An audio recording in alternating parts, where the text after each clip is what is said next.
Good evening, ladies, gentlemen, children of all ages above 18. Every time. Every time. So Excitable. much energy. Welcome to episode 18 Hi. of the Coachy Shit podcast. Coachy Shit. She is Teresa Jerezga, He is Ryan Stanley. and we are here for your listening and coachy pleasure. Supposedly. Supposedly. We don't have snacks today. No snacks. We have water. We did have a lot of ice cream just now. We just exited an ice cream social. Did you have cow milk ice cream? I can't say. I have no idea. I tried a little bit of everything, I think. I had almond milk ice cream. Yeah? Yeah. That's good. It was good. Any toppings? I had something. I don't remember what it was, though. All right. It was good. But yeah, no snacks currently. Slightly disappointed about that. There's always episode 19. I'll live because episode 19. Future episode 19. And maybe future episode 91 will have ice cream. We could have, or any types of snacks.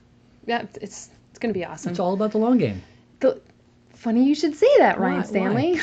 Because we were just chatting about what we would chat about. Yeah. And it's the long game. So, do you want to... No, you just keep going. Okay. Tell me more. So, the long game, right? So, there's or I will just say, or the value of the long game. Well, everything of the long game. Okay, go But ahead. yeah, value is a good chunk of it, Yeah. what it actually kind of comes into. Oh gosh, I got nervous. It's like, so life is happening now, right? Right. I know I'm going to ask if you read a book. Are you Go ahead. ready? Have you read The Power of Now by Eckhart Tolle? I have not. Oh, not surprised. I It's know. cool. It's cool. It's a tough one to get through. I know, but I've looked at it. I got to tell you, the first time I audibled it. And I will tell you there's a Fish song called Light. And the opening line for the Fish song, which is I can see the light between me and my mind, was specifically taken from that book. Yes. So in that book, they talk about separation from the mind and the self. Yeah. And all. It's really, and then ultimate connectedness. There's a lot going on there. Actually, the first time I was listening to that book, I was driving to Philadelphia, and I audibled it, and I was listening to it, and I was driving on the turnpike, and I got like halfway through maybe the first or second chapter, and I just had to pull over. Like, I had to like have my feet on the ground. I pulled over on the side of the turnpike. I did a couple Just be laps around the like- car. I was like, Where am I? What's going on? just need to What is reality? relax. But basically, I mean, the book gets into a lot of stuff, but the idea is that the only thing that really exists is now. Right. So, when you worry or you stress or you have stuff like that, you're pulling yourself either into the future or the past, but really the only thing that exists is now. Correct. Right? I agree. So, And I'm of that philosophy. yeah. And then there's this idea of the long game, which folds into that. Kind of weirdly, because it's like, okay, you're thinking about the, I'll say distant future, whatever that means, but long- also the now, right? It's like, okay, the value of being now because you're not worried about tomorrow, the next day, next month, next year, whatever, as much as just the end result, which may occur eventually. Yes. And it's also kind of, there's a trusting, a knowingness, and intuitive directiveness to it. And Garyvee always talks about the long game. Yeah. So, his example, I remember one of the Daily V episodes, I don't remember which one, they took a clip from it, and he talks about, like, all you people want to get rich now. Like, you want to have just some big product that just blows up, and then you're good. But what he talks about is, like, it's the long game. Like, you really want to build something over time without the expectation of it happening all at once or ever, really. You just keep going because it's the journey. Right. I guess you could say the journey and the long game are kind of synonymous. Sort of. So I think that the long game is having a goal, Uh-huh. right? And the journey isn't so much about having a goal. The journey is about being present on the journey until the journey ends. Gotcha. Which may be at, your death So or whatever. ominous. Yeah. Where the long game is, and to go back to your Garyvee point, he is thinking about a specific time. So he always talks about, listen, you guys, and you're starting your business, you're talking about 2018, 2019, maybe 2020. I'm thinking about 2030. I'm thinking about 2052, Yeah. bitches. Oh, yeah. He's They're like, I'm "Whoa, doing Gary." shit that will get this done. Like, you don't even know where my brain is every day when I'm working towards stuff. So I think the biggest part of it is that it's an opportunity to not be stressed with any current situation. Mm-hmm. Because that could change tomorrow, could change next week, could change next month, depending on what your buy-in is for the long game and for the end results. Yeah. So it's about having buy-in that no matter what is annoying you now, not that you shouldn't actively work towards changing it to make it more of what you prefer it to be. And experiencing it. So Right. letting that experience actually occur and being receptive to it and open to it. But not being bogged down or knocked over or defeated by change that doesn't feel like it's serving your current purpose, especially if your current purpose is only a week out or 2 weeks out or whatever it is. If you stretch that out to be, listen, this is who I want to be, it's not going to happen in X amount of time. It may take a little bit longer. So patience too. Be patient, be present, be joyful. I've heard that before. Somewhere. Sometime, someone said that. So yeah, I mean, we talk about the long game a lot. I think about it with all of my clients. We talk about it because so many people are so caught up in needing the answer and the solution now.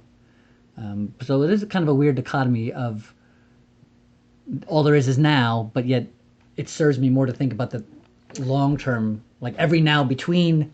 Well, yeah. So there's Now every and now in the between. future. So it's kind of like how infinity, like there's zero and there's one.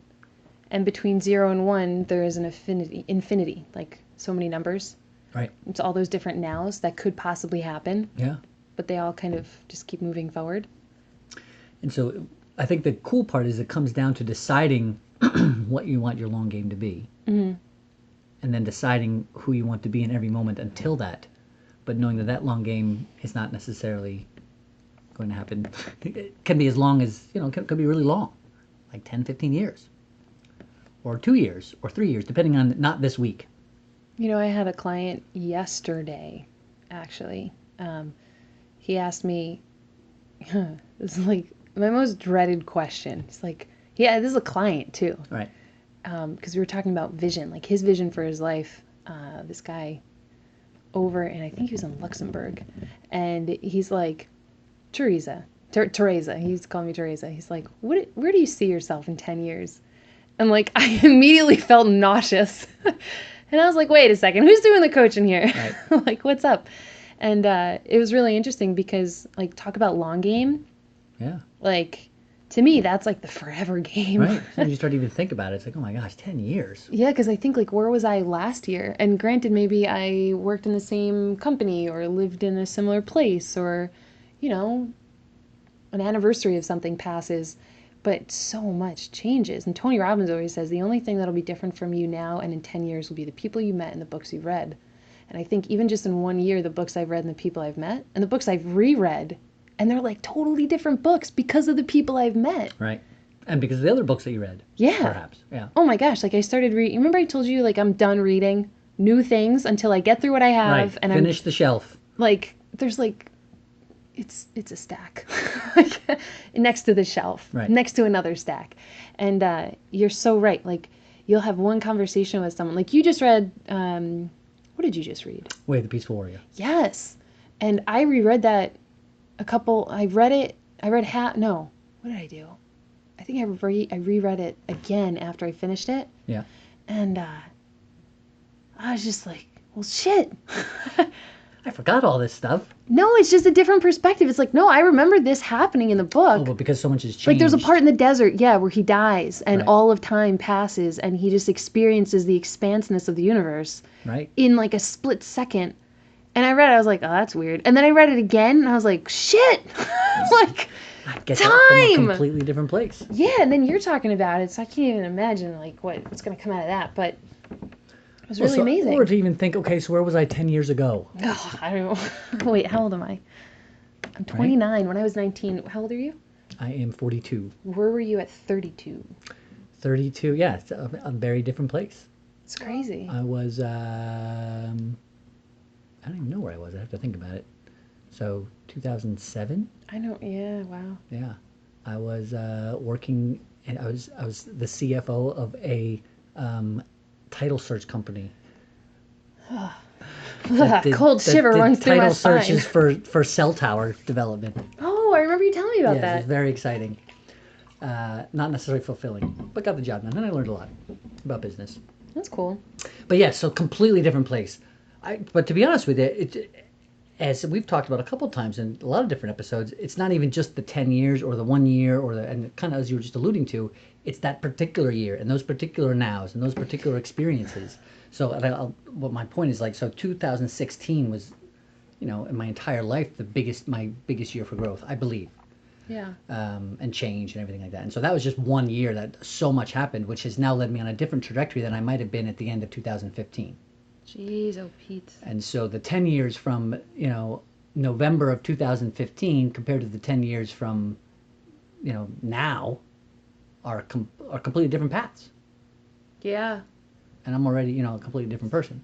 So when you think about that, it's like, okay, so I don't even know what 3 years from now is going to bring growth-wise, direction-wise, awareness-wise, path-wise, business-wise, coachy shit-wise, to the pack where you can't predict 10 years from now, so you might as well think about what you want to be and enjoy the ride and move towards it every minute until then. Yeah, because for me, like when I think about any future anything, you got an itch over there? I got a little something. A little scratchy scratch? Maybe dry skin. You should put some cream on that. Change the season. So when I think about anything moving forward, like, I think, was I talking to you about this? Like, I just can't figure out long-term goals for myself right now. You mentioned, yeah. We didn't get deep into it, but you did say I'm just I have such a major issue with really solidifying any kind of longer-term goals. And I was talking to someone about it, and this guy just looked at me and he's like, well, sometimes you don't need to see farther into the future than what's right in front of you, and that's okay. And like I'm thinking like, this motherfucker doesn't know. I'm a coach. Like, this is what I do. We do goals, we do why, we do the whole thing. But then I was like, no, it's actually not necessarily true, because it's not what you do, it's how you do it. So even when I think about that 10-year question or 1-year question or 30, 40, 50-year question, it's not really what, it's more the how that I'm thinking about. And when you talk about long game, when I think about it, it's like a constant patience, but like an excited patience mixed with kind of like a joyfulness. And a presence. Well, yeah, I mean, I thought that was a given. No. But what do you mean by presence? Like being present as often as possible, like a presence of, here I am now creating the future that I want. I was saying I have a new client yesterday, and I think I've said this on sessions before, or whatever you call these things, podcasts, episodes. That's what they are. Yeah. Welcome. Thank you. Good to be here. Try the veal. Good to have you. Finally, you're showing up. Talking about presents and shit. It's like the only thing that is between you and this eventual long-term game, whether that be 1 year, 5 years, 10 years, 20 years. Can I take a guess? Let me guess. Go. Is it time? It is time. Awesome. So if it's time, I mean, really to your point, so moment, present, how do you want to spend that time? And it's not just, do you want to spend your time doing every action, every moment? Are you doing activity that is leading you towards this goal? Are you working 16 hours a day towards this goal? As much as it is, for me, in my perspective, the thoughts as well. So like when I wake up, so it's not just the action, but the thought process. And I think the combination is everything that you're doing between now and then. Yeah. Interesting. So for me, the long game is about deciding who I want to be now, so that long game appears. And when people show up with blocks or frustrations or this sucks and maybe this shouldn't work or we shouldn't be doing this or whatever. I'm in that now. There's so many things I'm just sad and frustrated about. Yeah. And I made this list of things to think about when I don't want to just be consumed by sadness, frustration, anger, and grief. Right. Like I have a list. Good. And it's not like, oh, the world is ending. But sometimes you're just like, shit. Right. This is just really sad. And this is stuff. just, yeah. And you're like, man, like, why? And then it's like, well, okay, so I can actively choose these things, not to diminish the value of the human experience and emotionality and, mindfulness and letting it flow through you, not control you. But I have a list of things. I think we've talked about this. Like, I have a list of things that I actively will choose to think about. Like in my shower, I've realized like my mind just wanders to sad and bad places in the shower sometimes. Yeah. So I put my list, this is a thing, I guess. Yeah. Some people know I have crayons in my shower. Yeah. Where I, if I come up with an idea or something, like I actively choose what I want to think about in the shower. So I put a chunk of the list in my shower of like, if my mind is wandering to something sad and mopey, Just like look at the list. Get out the crayons. No, it's already there. I don't even need the yeah, crayons, totally, yeah. but it's in crayon. I highly suggest shower crayons as well as markers that write on your windows when you're in your car. Yeah, makes a big Highly difference. suggest it, Just in definitely. life, you mean? Oh yeah. Yeah. For sure. Are you kidding me? Especially if you have roommates. I used to play hangman with one of my old roommates. In the It was back. like weeks at a time where, yeah. That's awesome. Who puts Xerox as a word? Like, come on, man. Got him. F off. But it's really interesting because the only thing between, now and anything is just time, And by the way, I said that to someone once, and they said once you remove fear, everything. Did we cover this already? Once you remove fear, there's nothing left, just you and that goal. And I said, well, why is even fear there to begin with? What if fear wasn't there? Then all that's left is time. I mean, I get fear is there and shows up on its own, but if you can to even think about it deeper, like what if that wasn't there? It really just gives you an understanding of the vastness of it's true. what you can do and who you can be. Yeah, I definitely, because it's everything that you do is based in fear or love, right? So I've been so angry about certain things, and I'm like, am I afraid of something here? Or do I just love it too much? Or do I not love it enough? Like, is it fear or love or both? Am I afraid of loving it? Am I afraid of loving it? Like, I don't know. Do I love to be afraid of it? I don't know. What's happening? So I'm like, oh man, that's so true. Like everything you do is based on either fear or love. So it's, yeah. Which goes to, and I'm just hearing that. Really, I think it's the first time I've ever heard that. And if not, it's the first time I'm really taking it in. I posted a thing on my LinkedIn with that a little while ago. I think you liked it. Oh. And then I read it. Some so friend you turned out to be. I didn't really hear it. I just read it. So cool. I'll send it to you. The first time. It's cool. Whatever. But I think what came up for me is like fear or love goes to present or not, right? Meaning if you're fearful of something, you're typically fearful of something that's going to happen, did happen, you did say, you're going to say, you're not going to say. I get that. Like, I understand how fear draws you into past and present, but sometimes I have felt a sense of fearfulness, but an intense presence. But in those situations, are you fearful of something that is actually with you at that moment? Or you're fearful of something... You ever been in a car accident? Many. Yeah, me too. Yeah. That's why I don't like driving with other people. Yeah. You too. I've had, I've had like 17 cars.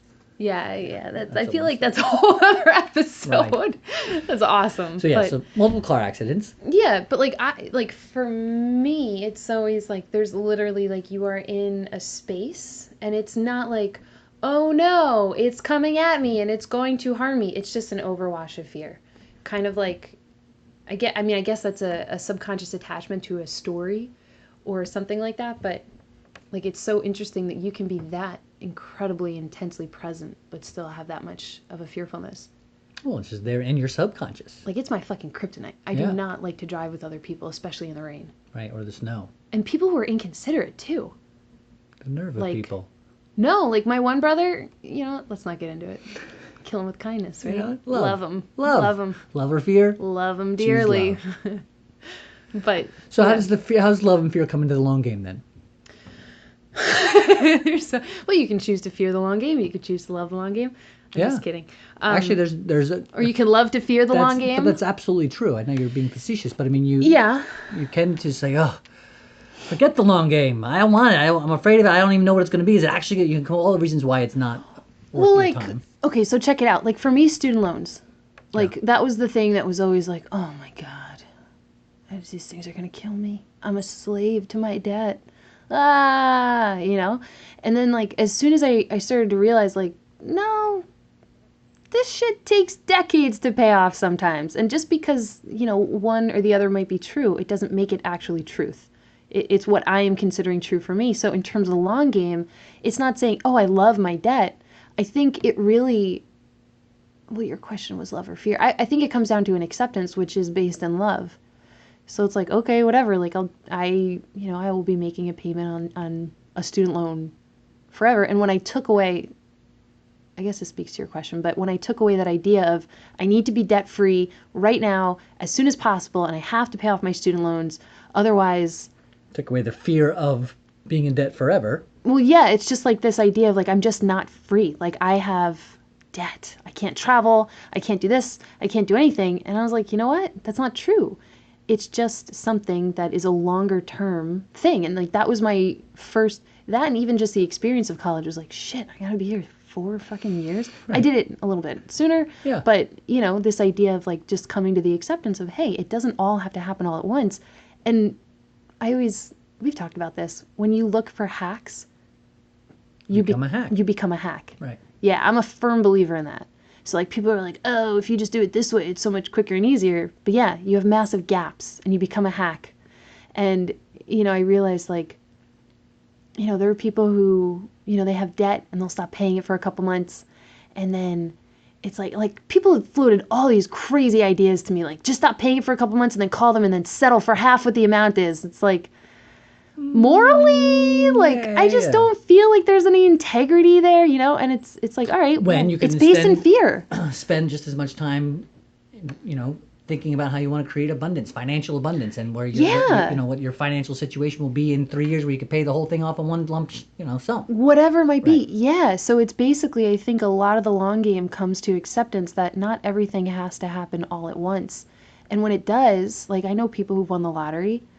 And you read about the curse of the lottery. It's like all of a sudden you have all of this, and a lot of people lose their sense of purpose and purposefulness and meaning and fulfillment because there's no long game anymore. It's like everything is all there. Right.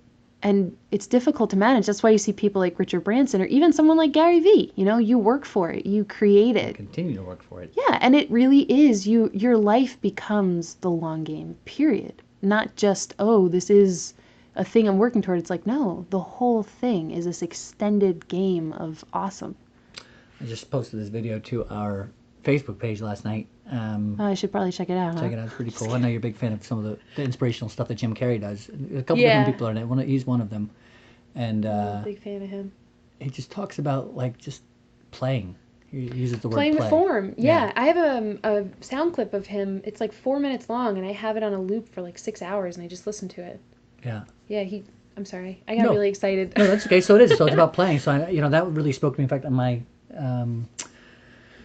my journal, my self journal last night, after I posted that, I was writing down. It was like, you know, things. I think what I was grateful for, and I was like the ability to play with form. I was like after I kind of heard that. Yeah. I was thankful for Jim Carrey over the weekend in my self journal. Nice.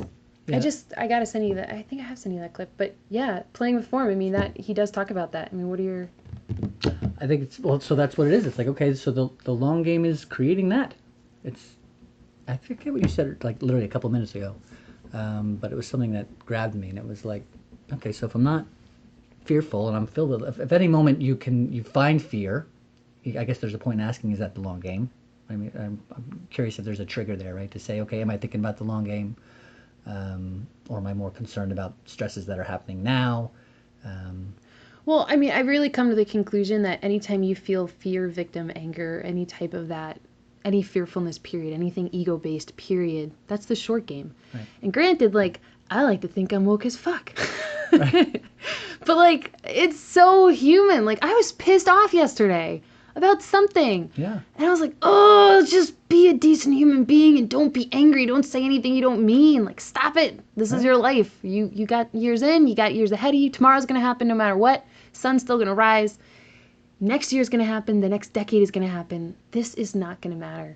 No. You're coming from that place. Just be like, human. Be an awesome human being. But it's still like, you know, there's the human element. And if the emotions, the anger, the stress, the sadness, the whatever it may be. All of it is very human, just as much as joy, peace, you know, playfulness, all of that.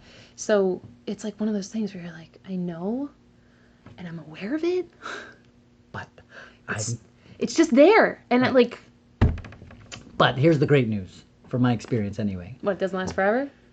No, I think just the more we focus on those things, and the more we decide who we want to be, and the more we become aware and have conversations like this, the more when those times do show up, and those, you know, bits of human feelings and emotions that we don't always love being in. Get it off. Yeah, get it off. Show up. It's on me. They are for less time. Yeah. And less powerful, or it's not that they're less powerful as much as you then become, okay, You're able more to detach yourself choice. from it and say, okay, let me look at this. I get it that I'm feeling this way. I don't like it, but I know where it's coming from. Yeah. What do I want to do with it? Yeah, and I have a coach buddy who's a good friend.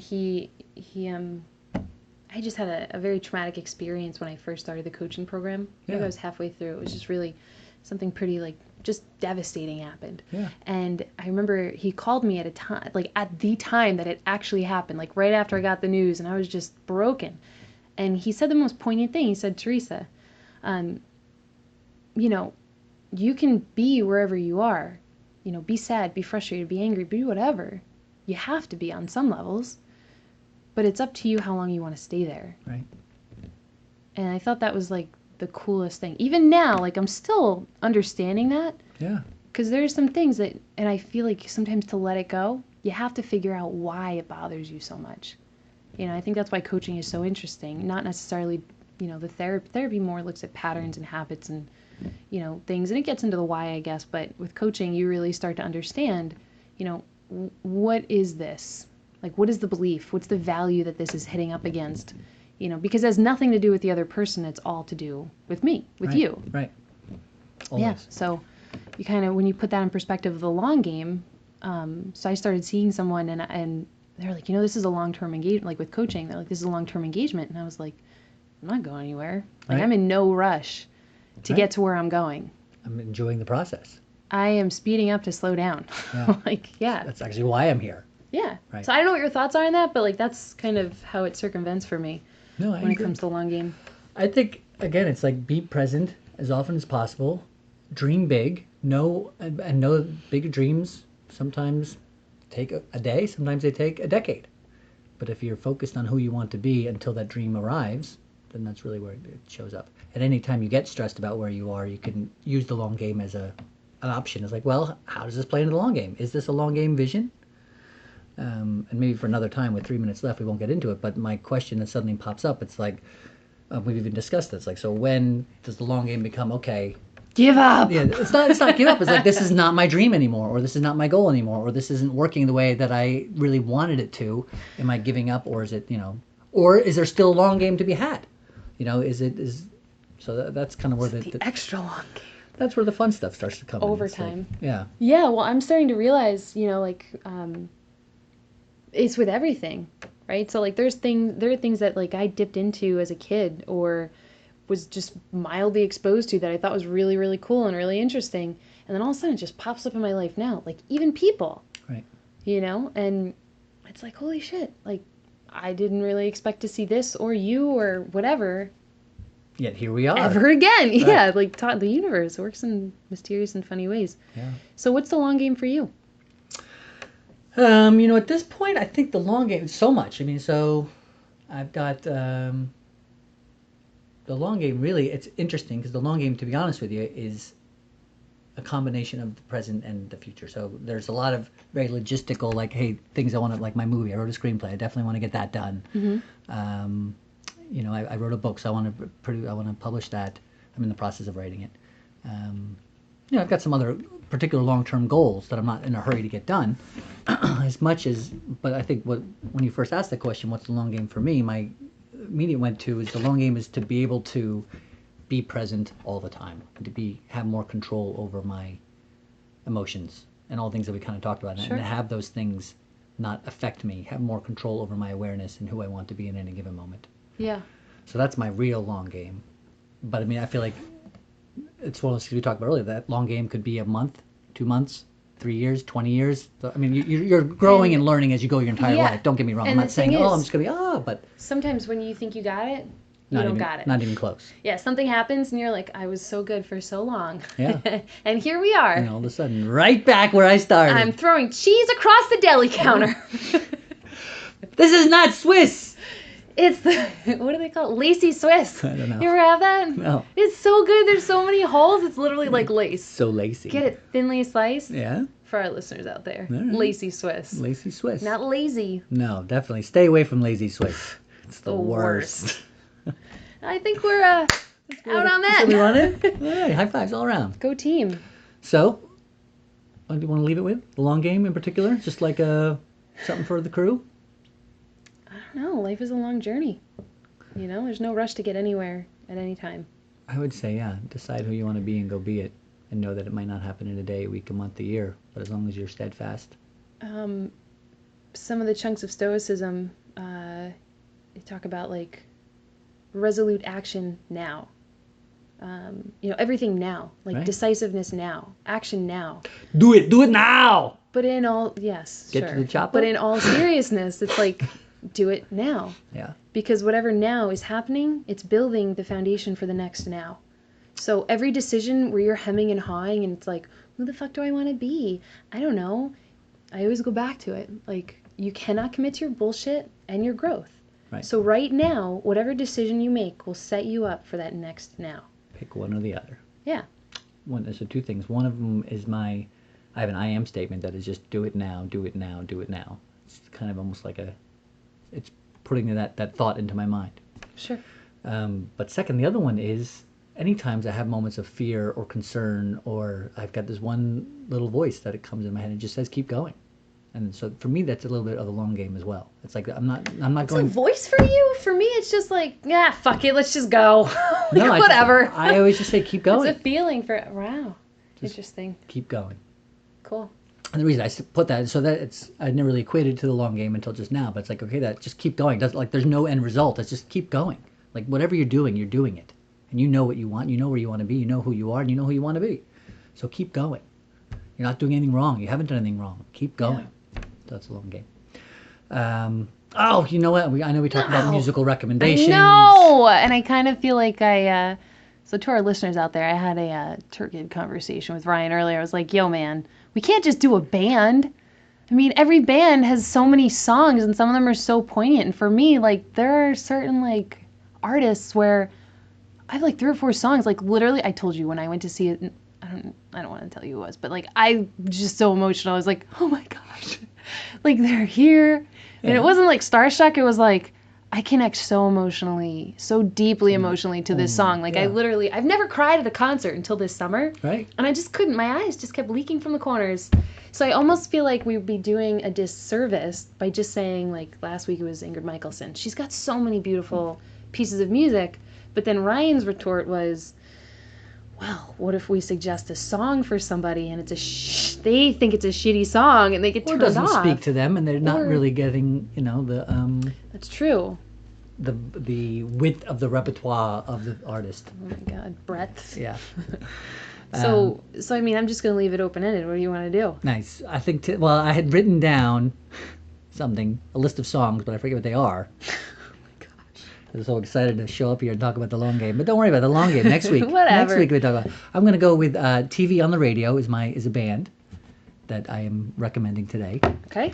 They have a song called Young Liars. I'll promote that song. Cool. And so TV on the Radio, quick story.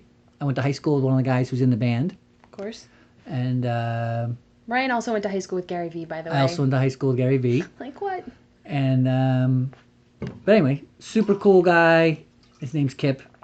Super cool band, and so I highly recommend checking them out. They're kind of like a Brooklyn Radiohead. It's like a little bit, sad about a little life. bit. They're definitely, okay, I believe you. Yeah, but it's not really sad music. It's Go team. Check it out. TV on the Radio. CoachyShit.com. Actually, that's not up yet, but we'll be running soon. Young Liars. All right, Let's Young wrap Liars. it up. I'm a young liar. You lock it up. She's Teresa Rezga. He's Ryan Stanley. We'll see you next week. Bye.